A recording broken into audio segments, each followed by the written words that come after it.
Okay, this time I make sure the door is closed, and forgive me if my voice does kind of sound cracked up or something, because I am going through a cold right now, so yeah.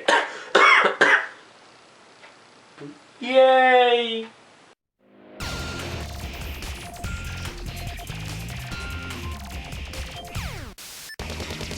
Okay, so on these What Do I Think episodes, I normally don't like to bash on a product or a company or something, unless if I feel like this is really necessary, and I'm going to be doing that in this video today, which the reason why I'm doing this is because I find this really important and this is really concerning, especially for the airline industry.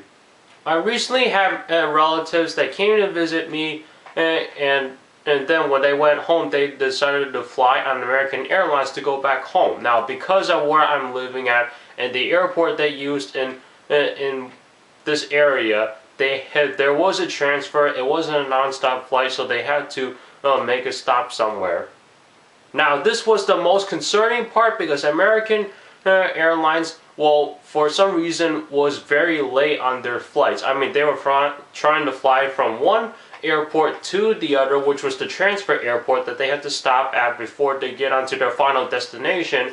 And next thing you know, they were late in departing from the other airport, and they were late in arriving at the next airport. Same thing when they were going to their final destination. They were late leaving the airport they were currently in, and then they were also late getting into their final destination.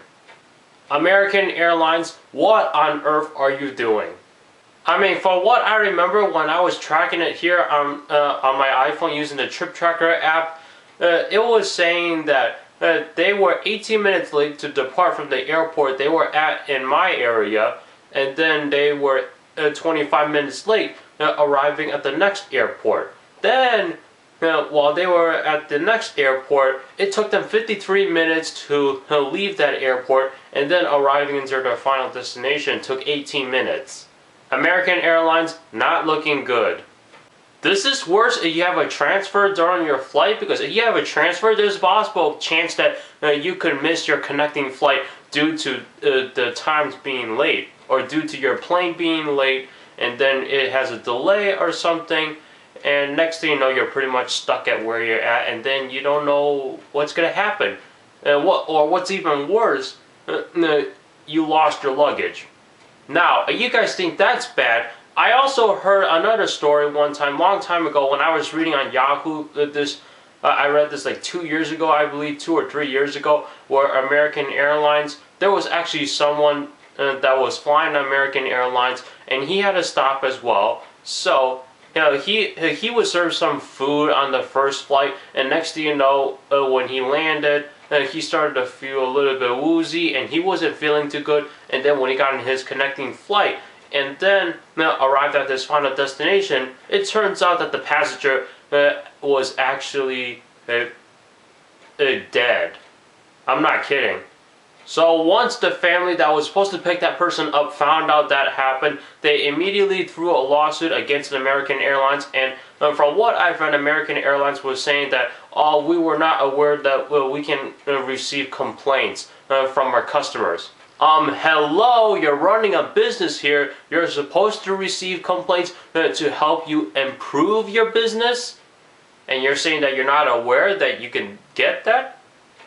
Another thing was that one time, like, we were trying to fly a relative out of here using American Airlines to their next destination, and they had like a little box because they couldn't fit everything in their luggage, and it was just this small little box, and then when they processed it through TSA, there must have been some error or something, because there was an item in there that had a big mass on it. So you know what they did? They had to open up the freaking box, go through it, and they found out that they can't take a sample of it because the thing was frozen. You know, it was basically some frozen jar or some frozen food in a jar or something. So they put it back, and then the way they tried to repackage everything up was that they made a mess in the box. They messed up everything in there. They make it disorganized, and then when they try to put tape on, they were doing it so slow. And then my dad was like, "Oh no, don't cover up the address," and they still covered it up. And then we were so close to have that thing not go on the same flight.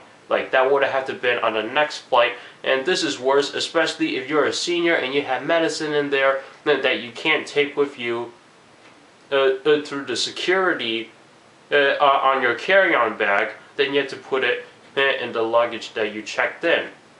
So, American Airlines, what are you gonna do?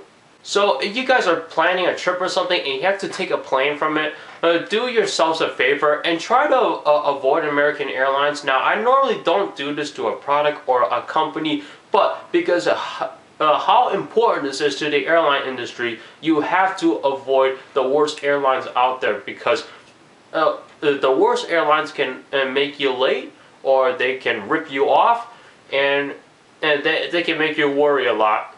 And it's worse when you're late for your flight. You might as well just fly on Delta or JetBlue Airways. In fact, I believe JetBlue Airways is the best airline out there because they're always on time all the time. I don't know if that's a fact, but all airlines can be late, but they can either be late all the time or they can be late less of the time. What do you guys think? So my questions to you guys is, what kind of bad experiences have you had with airlines before when you were trying to use their airline service to fly from one destination to the other? Leave a comment down below. Thank you so much for watching. I gotta go now because this cold has made me under the water. As you can see, I'm not hyped up like I used to be. So, yeah.